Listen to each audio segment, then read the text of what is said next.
My name is Rachel Thompson, and what happened last month taught me that sometimes the most powerful response to family manipulation isn't anger. It's a perfectly executed legal transaction. You know that feeling when your parents call you selfish for keeping something that's rightfully yours?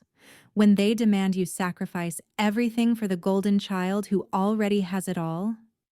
That's exactly what mine did when they discovered I'd inherited my grandmother's $750,000 house. They didn't just ask me to share. They brought a realtor to force the sale, threatening to disown me if I didn't comply. But what they didn't know was that I'd already sold it 3 days earlier to someone they'd never expect. When they saw who was standing in that house, my mother actually screamed. Before I tell you how my sister's own CEO became my secret weapon, please take a moment to like and subscribe, but only if stories about standing up to family pressure resonate with you. I'd love to know where you're watching from and what time it is there.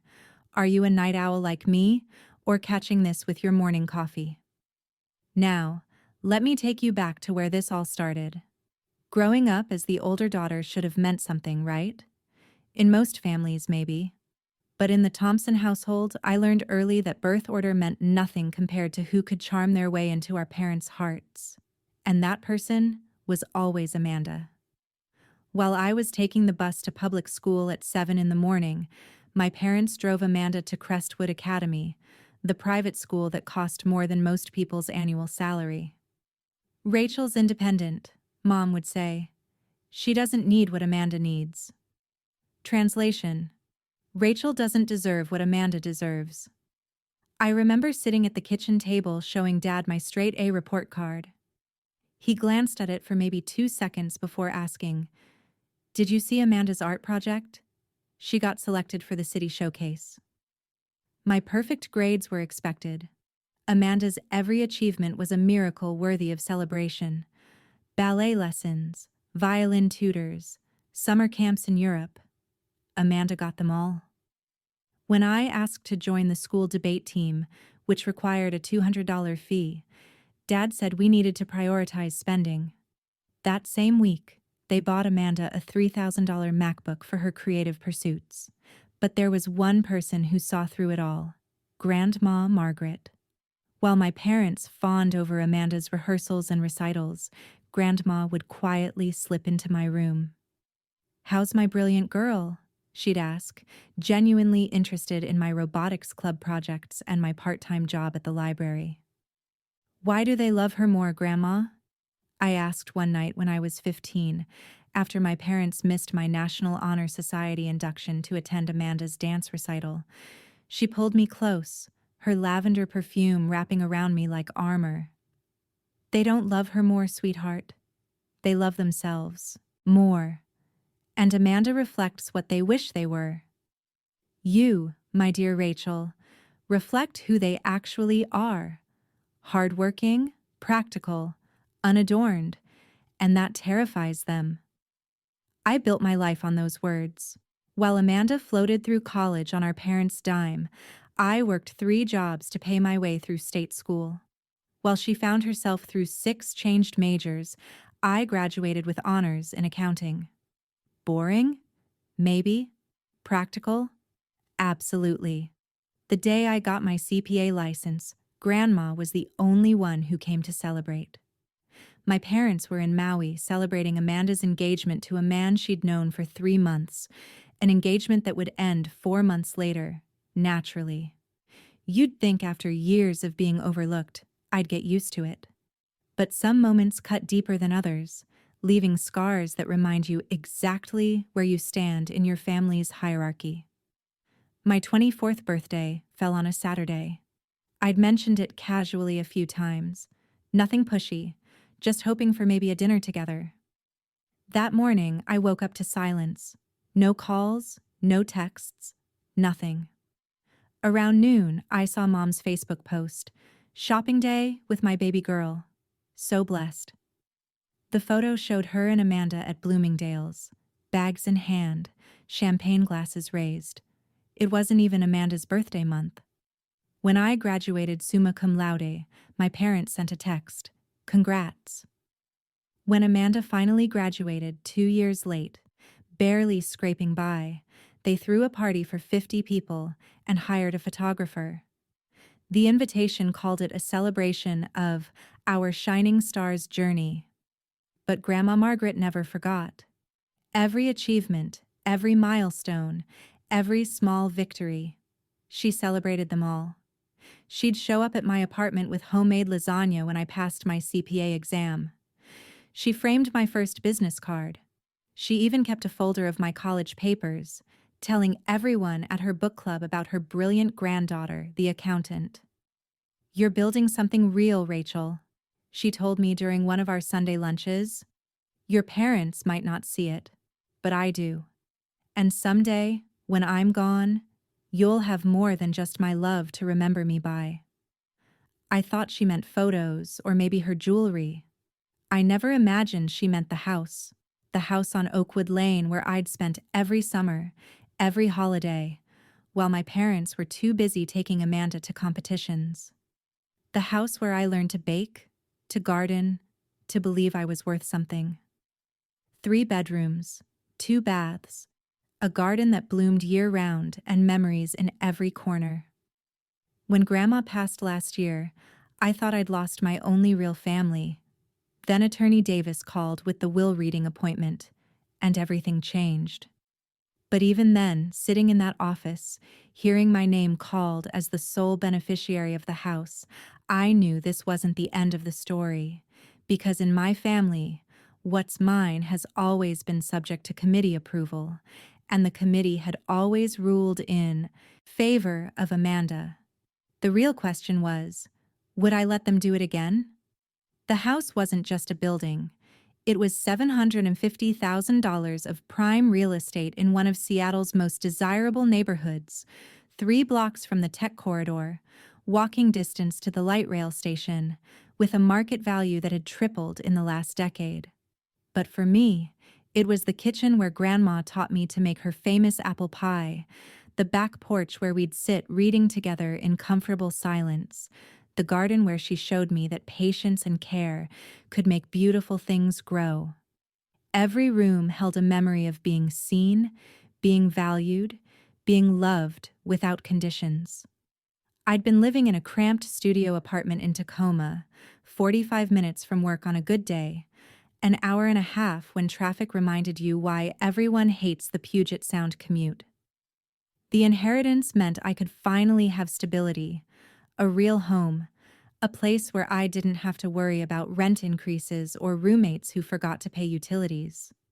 More importantly, it was 2 miles from the tech company where I'd just landed a senior accountant position, the same company, ironically, where Amanda had just been promoted to marketing manager. She'd been bragging about it for weeks, how she was the youngest manager in the department, how the CEO himself had approved her promotion. The house would cut my commute from 45 minutes to 5. It would save me $2,000 a month in rent. It would give me the space to finally have a home office, maybe even take on consulting clients. This wasn't just an inheritance, it was my future. But within days of the will being read, the calls started. "Rachel, honey, we need to talk about Grandma's house." Mom's voice was sweeter than it had been in years. "It's a big responsibility, sweetheart. Maybe too big for one person." Dad's concern was touching, really. If only he'd shown it sometime in the last 31 years. Then came Amanda's tears. "I'm not saying you should give it to me, but maybe we could share. Or you could sell and we could split it. I mean, you already have a place to live." A studio apartment with black mold and a landlord who considered hot water optional. But sure, I already had a place. The pressure was building, and I knew from experience it would only get worse.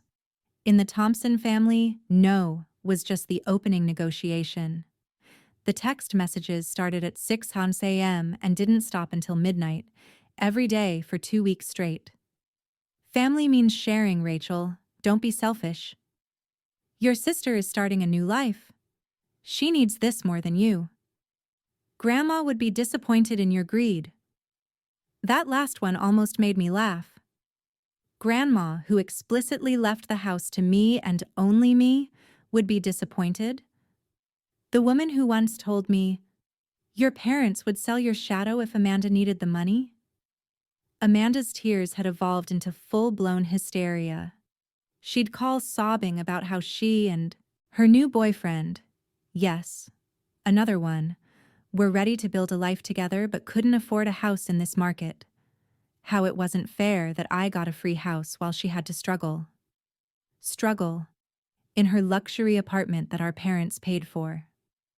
Then came the family intervention. Aunt Susan, Uncle James, cousins I hadn't heard from in years, all suddenly concerned about family unity and fairness. Their messages were carbon copies of each other, like Mom had sent them a script. Think about what's best for everyone, not just yourself. Amanda has always been fragile. You're the strong one. Don't let property come between family. The Thursday before the meeting at Attorney Davis's office, Dad sent the ultimatum. Either you agree to sell and split the proceeds, or you're no longer welcome in this family. Your choice. I stared at that text for an hour. No longer welcome in the family, as if I'd ever truly been welcome in the first place. That's when my phone buzzed with a different kind of message. Unknown number. Rachel, this is Ethan Lee.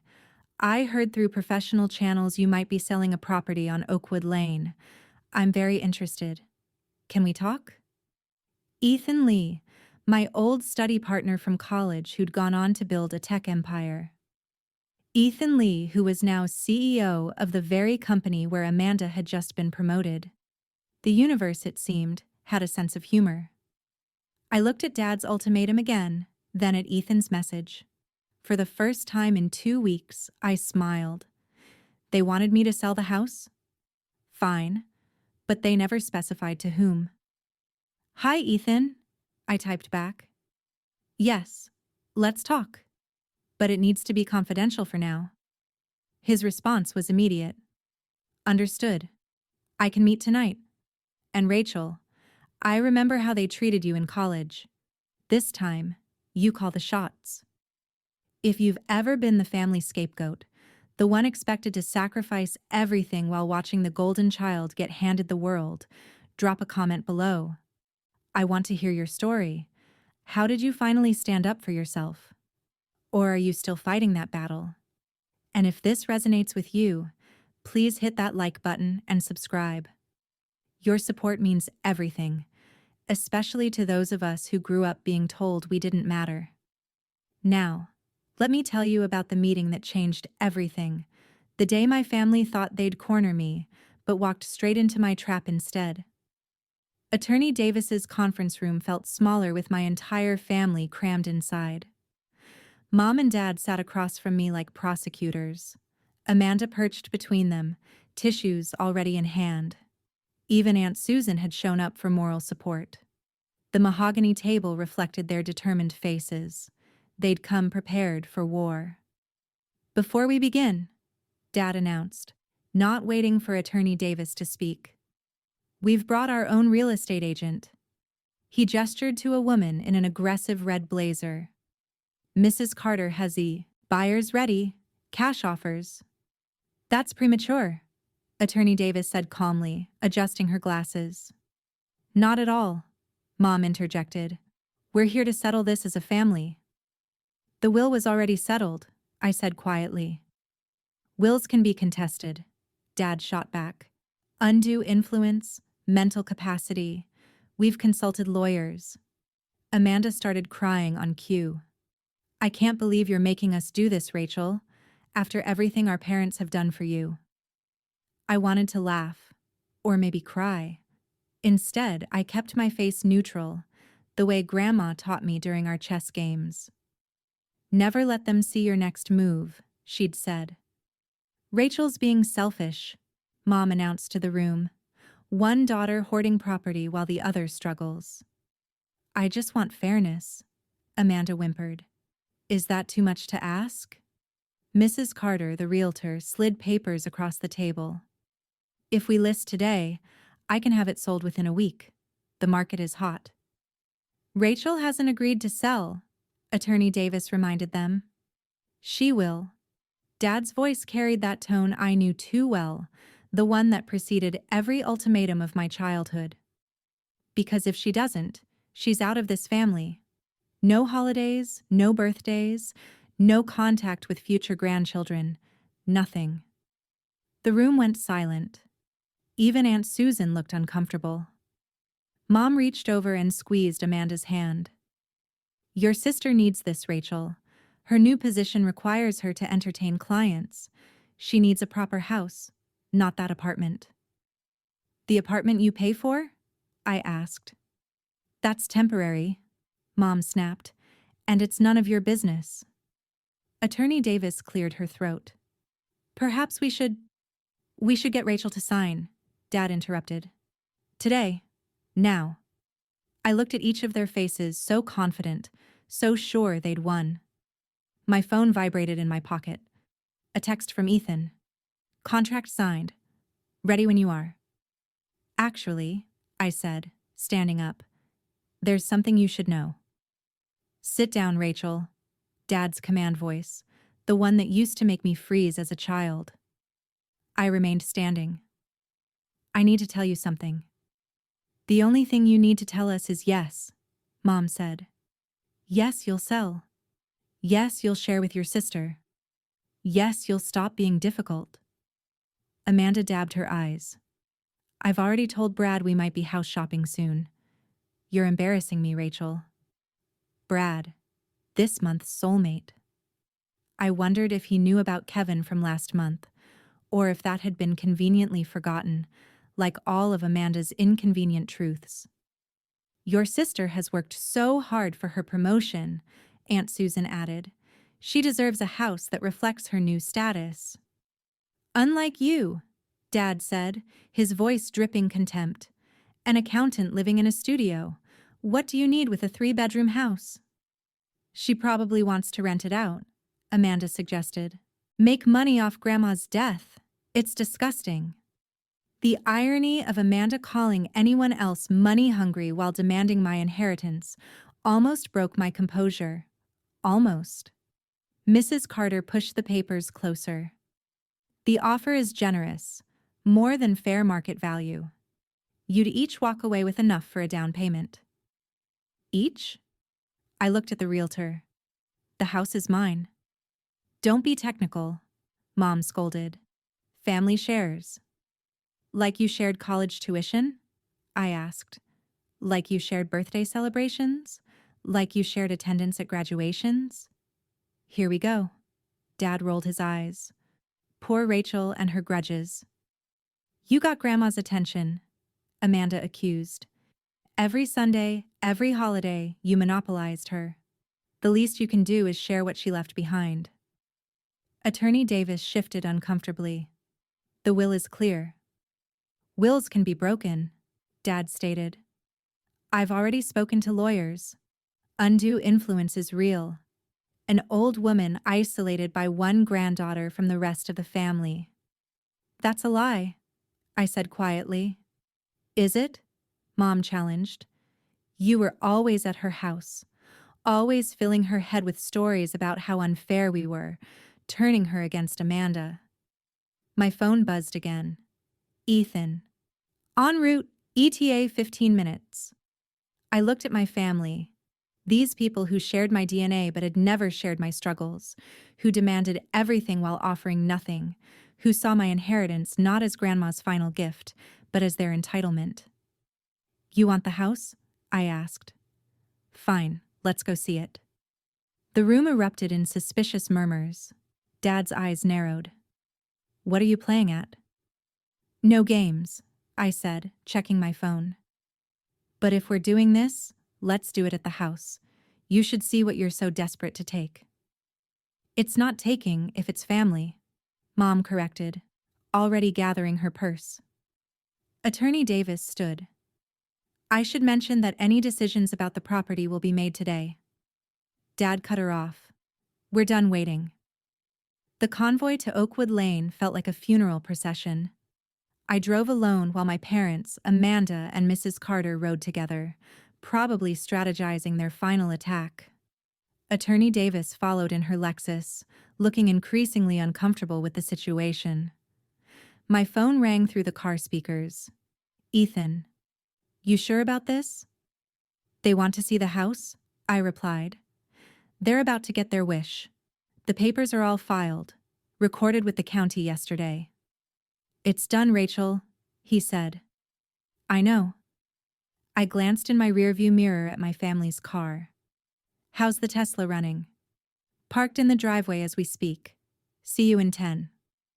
Amanda had been texting me nonstop. Just do the right thing. Don't embarrass yourself. Mom's blood pressure is up because of you. That last one was rich. Mom's blood pressure was probably up from the excitement of stealing another thing from me to give to Amanda. As we turned onto Oakwood Lane, I saw it. The familiar Victorian with its wraparound porch and garden that Grandma had loved so much. The garden I'd helped her plant. The porch where she taught me that family isn't about blood. It's about choice. And there, gleaming in the driveway like a beacon of karma, was a familiar white Tesla Model S. Amanda's gasp was audible even from my car. That's... I pulled up to the curb and got out, watching their faces as recognition dawned. Amanda had gone pale. Mom was squinting in confusion. Dad was already red-faced, though he didn't understand why yet. Whose car is that? Mom demanded. Amanda's voice came out as a whisper. That's my CEO's car. Ethan Lee's car. Your CEO? Dad turned to her. What would he be doing here? I walked toward the front door, keys in hand that no longer worked. Why don't we find out? The door opened before I could knock. Actually, there's something you should know about the house, I said, pausing at the porch steps. We know everything we need to know, Dad said, pushing past me. It's a family asset being hoarded by... He stopped mid-sentence. Ethan Lee stood in the doorway, looking every inch the CEO in his casual but expensive Saturday attire, the kind of effortless wealth that didn't need to announce itself but was impossible to ignore.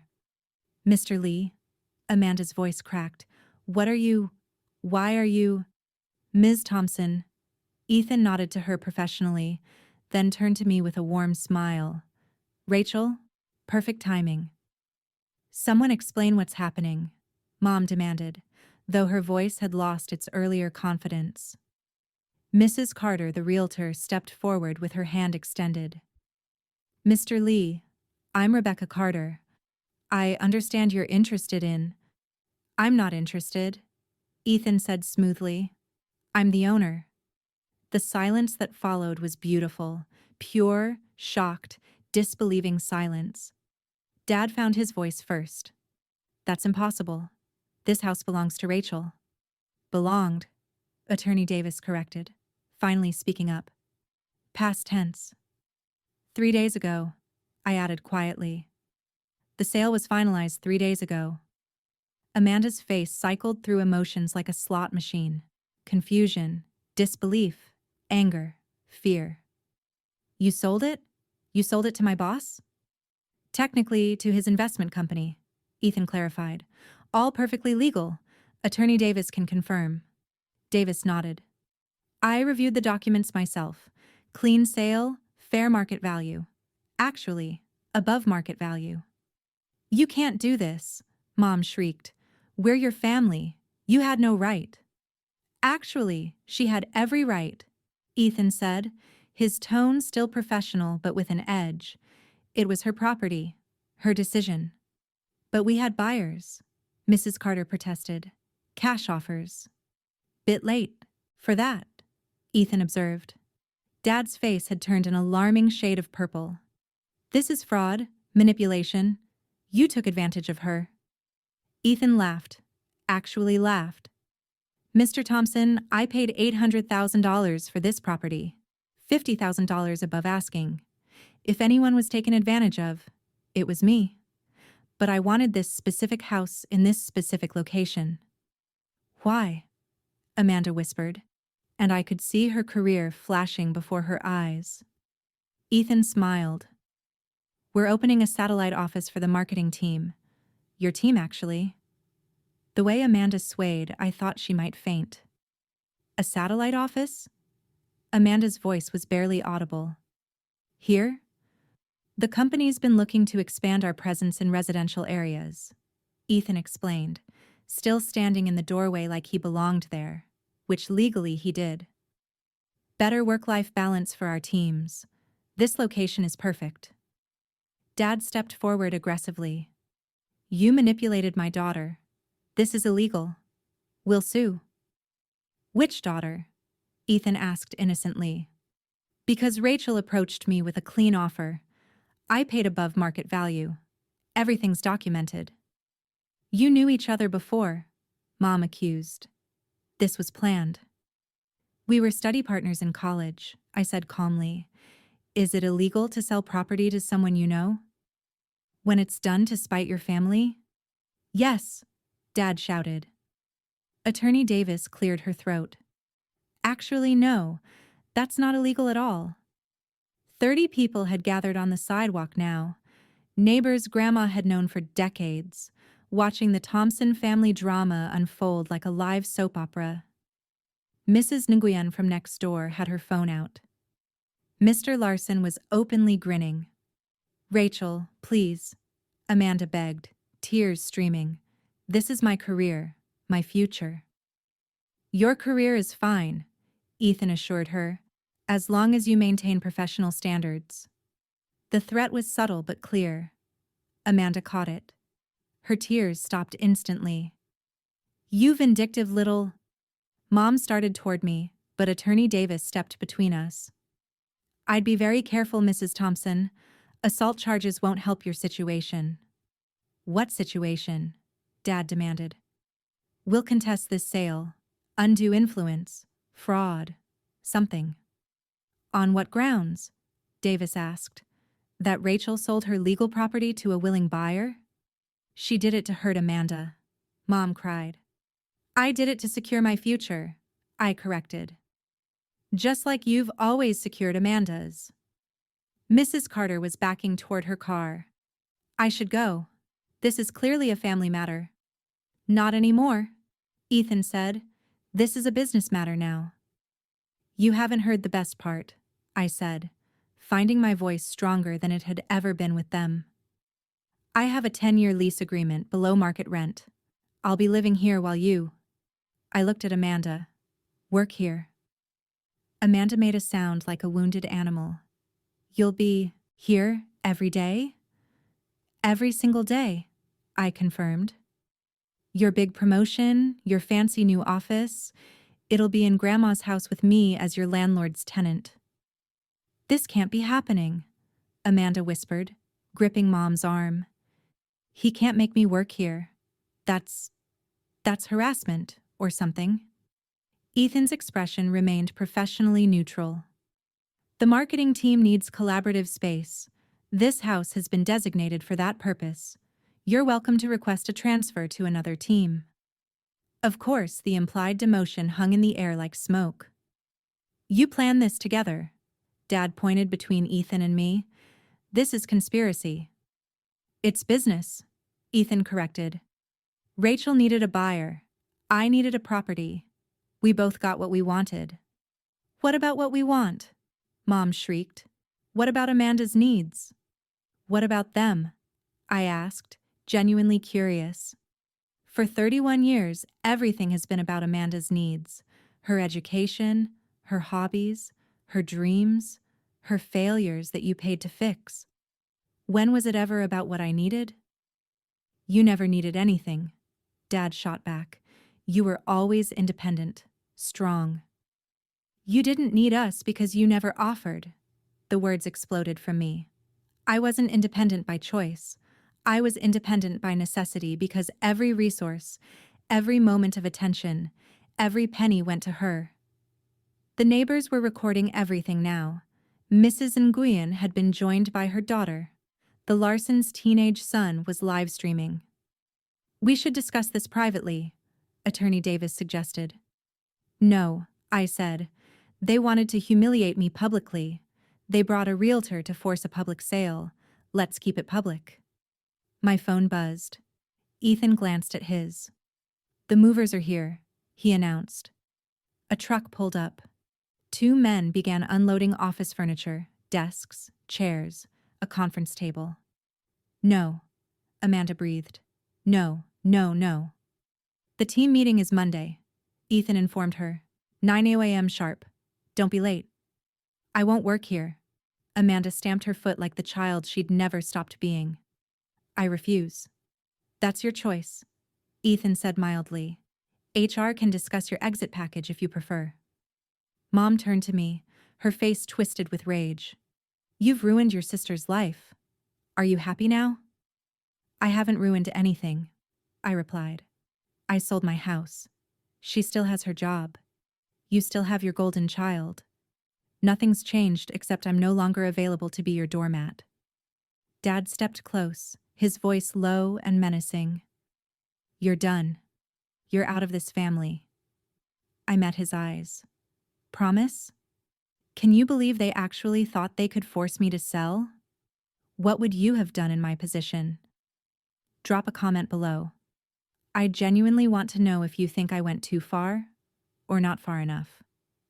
If you're watching from Washington, give me a heart. Emoji. New York, drop an apple. And wherever you are, if you've ever had to stand up to family bullying, you're not alone. The story is not over yet. What happened next changed everything.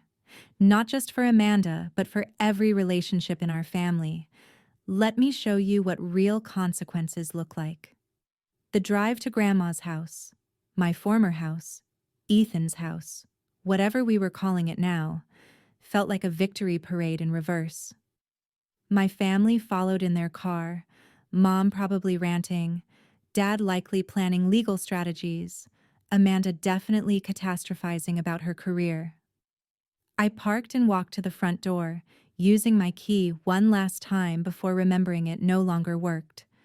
The symbolism wasn't lost on me. More neighbors had gathered. Word traveled fast in this neighborhood where nothing exciting ever happened.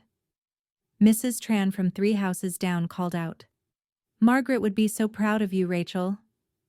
That stopped my mother cold. Proud of this betrayal? Of her granddaughter finally standing up for herself? Mrs. Tran shot back. We all knew how you treated her. Margaret told us everything. The revelation that Grandma's neighbors knew our family secrets made Mom's face cycle through several shades of red. Ethan had moved onto the porch, surveying his new property with satisfaction. The movers continued unloading furniture. A desk went past that probably cost more than my monthly rent. That's when I noticed the Tesla wasn't alone anymore. 3 more cars had arrived, all expensive, all belonging to people I recognized from LinkedIn photos, Ethan's leadership team. What is this? Amanda demanded, recognizing her department head getting out of a BMW. Site inspection, Ethan explained. We're planning the layout. Your workspace will be in the front room, Amanda, the one with the bay window. Grandma's reading room, where she'd spent countless hours with her books and her tea, watching the street, waving at neighbors. Now it would be Amanda's office, where she'd have to see me coming and going every single day. That's... Amanda started, then stopped. What could she say? That it was inappropriate, unfair? Rich, coming from her. Her department head, Jennifer Kim, walked over. Amanda, didn't expect to see you here. Getting a preview of the new space? Amanda's mouth opened and closed like a fish. Yes. Just looking. Rachel. Jennifer noticed me, extending her hand. Ethan mentioned you're our residential tenant. How wonderful that you'll be staying in your grandmother's house. You know each other? Mom asked suspiciously. We met at the company holiday party, Jennifer explained. Rachel did some consulting work for our finance department last year. Brilliant work on the tax restructuring. Another secret revealed. I'd been consulting for Ethan's company for months, building relationships, proving my worth in ways that had nothing to do with family connections. "You've been planning this," Dad said, the full realization hitting him. "This whole thing, you've been planning to humiliate us." "No," I said simply. "I've been planning to survive you." Ethan stepped forward, and the entire street seemed to hold its breath. Even the movers paused, sensing the tension. "Mr. and Mrs. Thompson," he began, his CEO voice carrying across the yard. "Let me be crystal clear about what's happened here. 3 days ago, Rachel Thompson sold me this property for $800,000. The sale is complete, filed with the county, and irreversible." "You took advantage," Dad started. "I took advantage of a fair market opportunity." Ethan cut him off. "Rachel needed a buyer who would respect her attachment to this property. I needed a location for our satellite office. We both won." "And Amanda?" Mom's voice cracked. "What about our daughter?" "Which one?" Ethan asked pointedly. "Because from what I've observed, you only seem concerned about one of them." Amanda stepped forward, mascara running. "Mr. Lee, please. This is my family, my sister. Can't we work something out?" "We have," he said. "You'll report here Monday for team meetings. Rachel will be residing upstairs per our lease agreement. You'll maintain professional boundaries. Any harassment of our tenant will result in immediate termination." "Harassment?" Amanda gasped. "She's my sister." "Who you tried to force out of her inheritance," Jennifer Kim added, clearly having been briefed. "That ends now." The neighbors were eating this up. Mr. Larson actually had popcorn. Where did he even get popcorn? "This is extortion," Dad sputtered. Attorney Davis, who'd been silent, finally spoke. "Actually, it's consequences. Something your family seems unfamiliar with." "Janet," Mom gasped. "You're supposed to be neutral." "I am neutral," Davis replied. "I'm also honest. Your mother, Mrs. Thompson, specifically excluded you from any decision-making about this property. She told me, and I quote, 'Linda and William will try to take this from Rachel. Don't let them.'" The silence was deafening. "Grandma said that?" I asked, my voice small. Davis nodded. "She knew exactly what she was doing. She also knew Rachel would need protection from family pressure. That's why she insisted on the specific language in the will. No sharing clauses, no family override provisions. Just Rachel." "She turned our mother against us," Mom accused. "No," Mrs. Nguyen called out. "Margaret saw who you really were. We all did. The way you'd parade Amanda around while Rachel walked behind. The birthday parties you threw for one daughter while forgetting the other existed." "That's private family business," Dad roared. "Not when you're screaming on my new lawn," Ethan observed. "Which, by the way, you're trespassing on. Unless Rachel invites you in, you need to leave." Everyone turned to look at me. My family, the neighbors, Ethan, his team, waiting for my decision. "The sale is legal," Attorney Davis continued, pulling documents from her briefcase.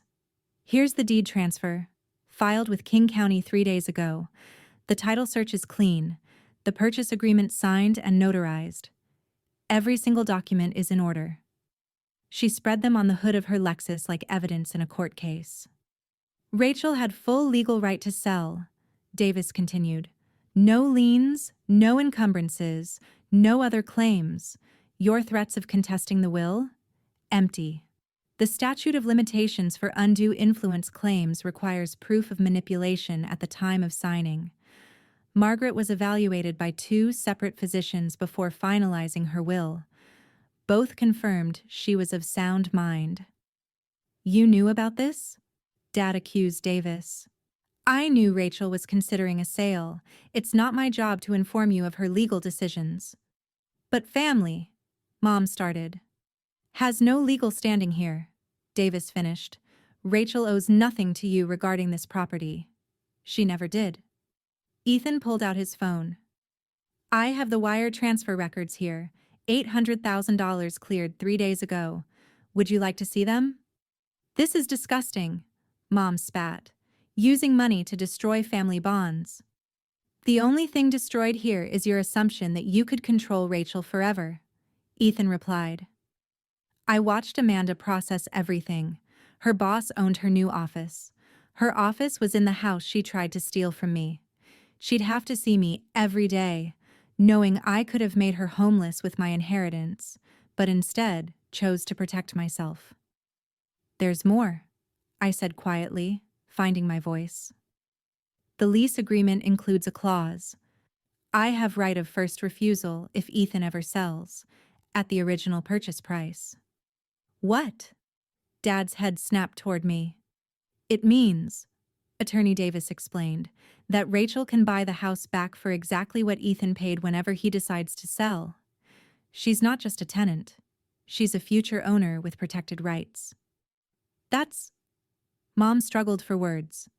That's planning. Long-term planning. Something you never taught me, I said. But Grandma did.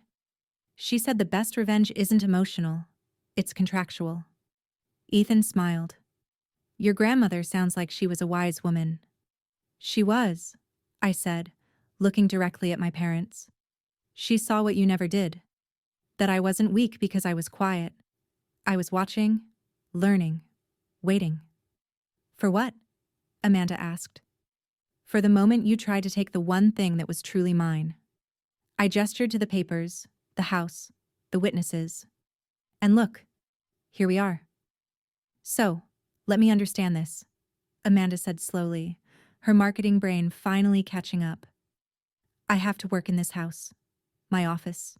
We'll be in Grandma's reading room, and you'll be living upstairs. Correct, Ethan confirmed. And if I refuse? That's your choice, he said, but refusing a reasonable work assignment would be considered insubordination. This isn't reasonable, she protested. This is punishment. This is business, Jennifer Kim interjected. The location was chosen for its proximity to client bases and the residential feel we want for creative sessions. Your personal connection to the property is irrelevant. Irrelevant, Mom shrieked. My daughter has to work in a house she should have inherited. Should have, I asked. Based on what? Being born second? Being prettier? Being more loved? Based on need, Dad shouted. She needs it more. No, I said firmly. She wants it more. There's a difference. I need stable housing. She wants a status symbol. I need freedom from your manipulation. She wants another toy you'll buy her. How dare you? Mom started toward me again. Ethan stepped between us. Mrs. Thompson, you're trespassing on private property. Leave now or I'll call the police. You wouldn't dare, Dad challenged. Ethan already had his phone out. Seattle Police. Yes. I need assistance with trespassers at 427 Oakwood Lane. We're leaving. Mom grabbed Dad's arm. But this isn't over. Actually, it is, I said. The house is sold. The contracts are signed. Amanda starts her new office arrangement Monday, and I'll be living my life in my home, on my terms. Your home? Amanda laughed bitterly. You're a tenant. With a 10-year lease at below-market rent and the right to buy it back, I reminded her, which is more claim than you'll ever have. The police cruiser rounded the corner, lights off but visible. My parents backed toward their car. You've chosen strangers over family, Mom said, her final shot. No, I corrected. I've chosen myself over people who never chose me. This is all your fault, Amanda hissed at me. When Mr. Lee gets tired of his little game, when you're alone with no family, remember you did this. I'll remember, I promised. Every morning when I wake up in my grandmother's house, every evening when I tend her garden, every time I don't have to beg for scraps of respect from people who should have loved me equally. They left then, Mom crying dramatically, Dad red-faced and muttering about lawyers, Amanda silent and shell-shocked. The aftermath was swift and brutal. Within an hour, Mom had posted on Facebook, "Heartbroken. When money matters more than a mother's love, some daughters are just born cruel." Aunt Susan called me 15 minutes later. "Rachel, what really happened? Your mom's saying you sold the house to spite them." "I sold my house to someone who offered above market value," I said simply. "The fact that he happens to be Amanda's CEO is just coincidence." Susan laughed. Actually laughed. "Coincidence? My ass. Good for you, kid. Your grandma would be cackling." The family group chat exploded. Cousins picking sides, uncles threatening legal action they couldn't afford, aunts clutching pearls they didn't own. But the best part? The neighbors' group chat that Mrs. Nguyen added me to.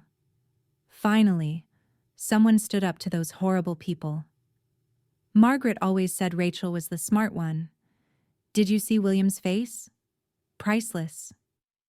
Linda's been telling everyone for years how successful Amanda is, but she won't mention her new office location. Monday morning arrived like Christmas. I woke up in my grandmother's bed, in my grandmother's house, and made coffee in my grandmother's kitchen. At 8:45 a.m., cars started arriving. Amanda's car pulled up at 8:58. She sat in it for 5 full minutes, probably giving herself a pep talk. When she finally got out, she looked up at my window. I waved. The look on her face was worth every family dinner I'd ever suffered through. Jennifer Kim ran the meeting in what used to be Grandma's reading room. I could hear bits of it through the old vents. Something about innovative workspace solutions and residential integration. Corporate speak for, "Your sister owns you now." At lunch, Amanda knocked on my door. "Can we talk?" I let her in. She looked around the apartment I'd created upstairs. My books, my plants, my life. "This isn't fair," she said quietly. "What isn't?" "You living here? Me working here?" "It's psychological torture," she said. "It's consequences," I corrected. "You tried to take my inheritance. Now you work in it. I'm your sister." "Yes," I agreed. "And that should have meant something to you before you tried to rob me." She left without another word. That evening, Ethan called. "How was day 1? "Educational," I said. "For everyone. No regrets?" I looked around Grandma's kitchen, at her china still in the cabinets, her apron still on its hook. Not a single one. 3 months later, the new normal had settled in like sediment in still water. Amanda arrived every morning at exactly 9 a.m. Never earlier, never later. She'd park in the designated employee section Ethan had marked out, gather her things with robotic precision, and walk past my door without ever looking up. The house had transformed.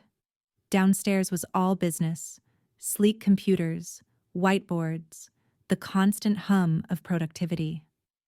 Upstairs remained Grandma's sanctuary, my sanctuary, untouched by corporate ambition. "Your parents called again," Ethan told me during one of our monthly check-ins. "They're offering to buy the house from me, double what I paid." "And?" "I told them the property isn't for sale. Your father used some colorful language." "Sounds about right." The real change was in Amanda. Without our parents' constant reinforcement, without their money cushioning every fall, she was struggling. Her work was mediocre, her ideas uninspired. Jennifer Kim had put her on a performance improvement plan.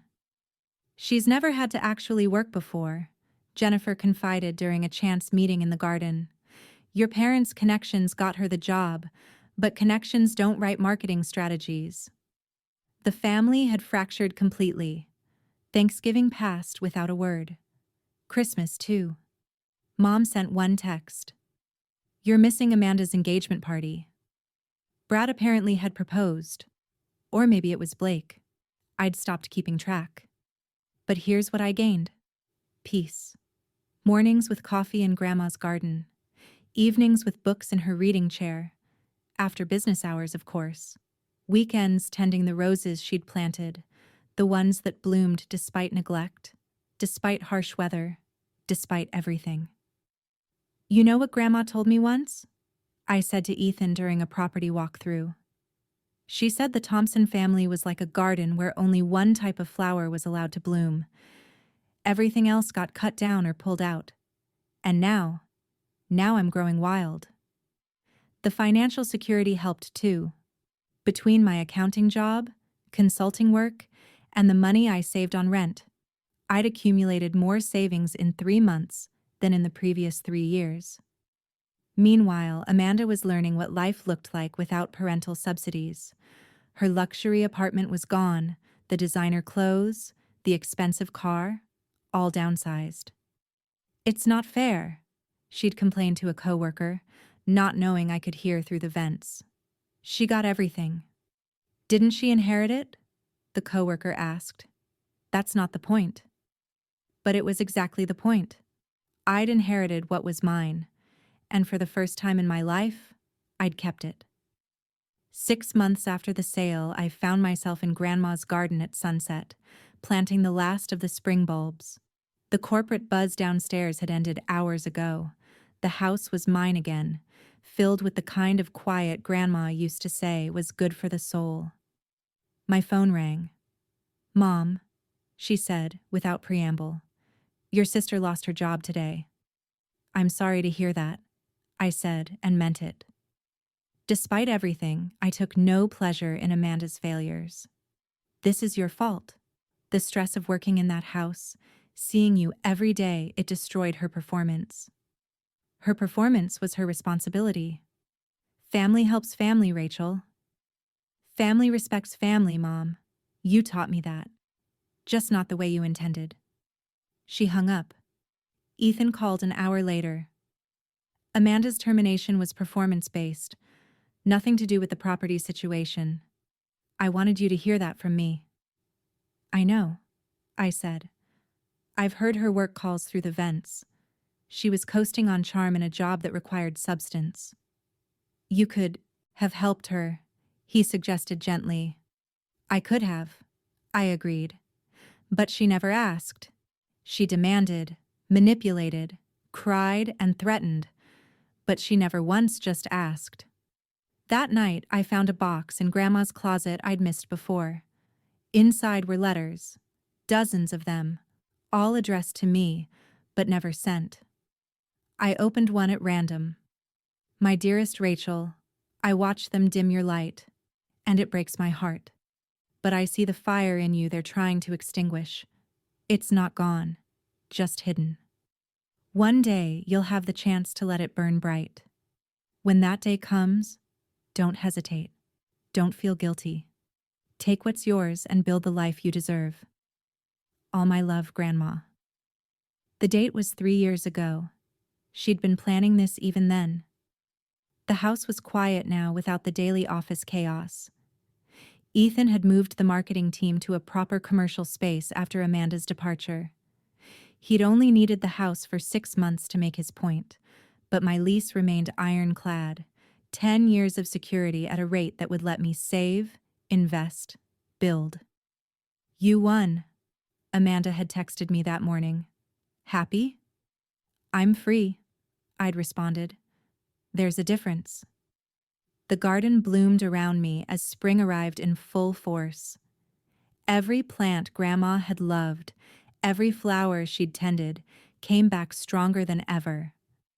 The neighbors stopped by regularly now, sharing stories of Grandma I'd never heard, treating me like I belonged here.